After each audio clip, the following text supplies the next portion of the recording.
भगवान की कहानी। एक बार एक आदमी अपनी समस्याओं से परेशान होकर यही सोचने लगा कि अगर मुझे भगवान मिल जाए तो मैं उनसे जरूर पूछूंगा कि इतनी समस्याएं मुझे क्यों दिए हैं जिनसे मैं निकल ही नहीं पा रहा हूँ। वह आदमी बीमार पड़ गया और बीमारी में बहुत ही परेशान हो गया और उससे सभी घर वाले भी परेशान हो गए बिकॉज बहुत ही ज्यादा बीमार पड़ गया था वह व्यक्ति। और यही सोच रहा था कि अगर भगवान मुझे मिल जाए तो मैं जरूर पूछूंगा कि मुझे इस समस्या में उन्होंने क्यों डाला है।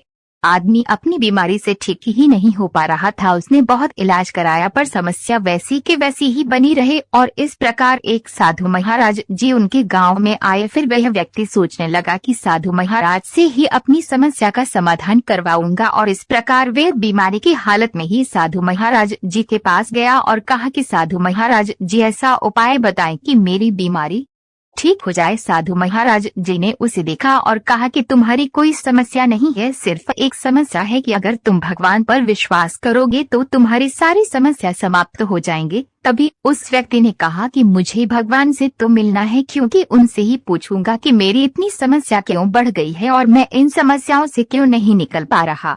साधु महाराज जी ने कहा कि अगर तुम भगवान पर विश्वास करते हो तो ये समस्या कुछ भी नहीं है, तो इससे आराम से निकल जाओगे। साधु महाराज की बात मानकर वह घर चला गया और धीरे धीरे उसका विश्वास भगवान पर बढ़ता गया और इतना बढ़ गया कि भगवान की भक्ति लीला में हमेशा रहता और भगवान का ही गुणगान करता था और धीरे धीरे उसकी बीमारी भी ठीक हो गई और उसे भगवान से अब कोई भी शिकायत नहीं रही। भगवान हमारे साथ है और वे हमेशा हमारे ही पास रहते हैं, बट हम उस भगवान को बाहर ढूंढते हैं, बट भगवान सभी के अंदर निवास करते हैं।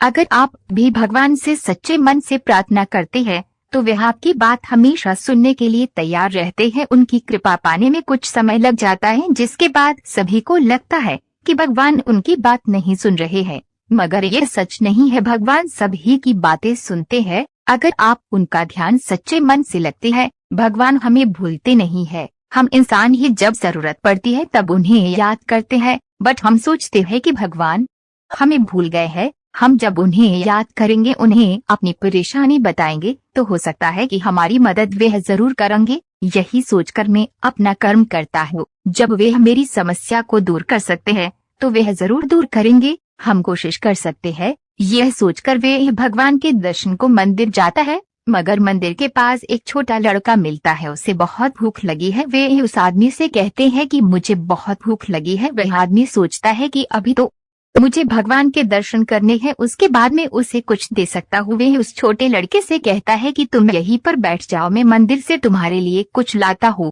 वह छोटा लड़का वहीं पर बैठ जाता है क्योंकि वह इंतजार करता है जब वह आदमी मंदिर से आता है तो उसे प्रसाद देता है। वह लड़का कहता है, उसे लेता है, उसकी भूख दूर हो जाती है। वह लड़का चला जाता है। वह आदमी भी घर चला जाता है। अगले दिन भी वह लड़का उसे मिलता है। वह फिर से भूखा होता है। वह आदमी उसे प्रसाद देता है। वह छोटा लड़का उस आदमी से कहता है कि मुझे बहुत भूख लगी है। वह आदमी कहता है कि ठीक है, तुम मेरे साथ चल सकते हो। वह घर जाता है, उस छोटे लड़के को खाना देता है। वह खाना खाता है। उसके बाद वह छोटा लड़का चला जाता है। वह आदमी सोचता है कि आज मुझे बहुत अच्छा लग रहा है, उसे खाना देकर मुझे बहुत सुकून मिला है। जब वह आदमी अपने घर में देखता है तो उसे वह सब कुछ सोने का बना हुआ नजर आता है जिसमें उस छोटे लड़के ने खाना खाया था। क्या वे भगवान थे? आदमी सोचता है, बट उसे कुछ समझ नहीं आता है, बट वो इतना समझ गया था कि शायद वे भगवान थे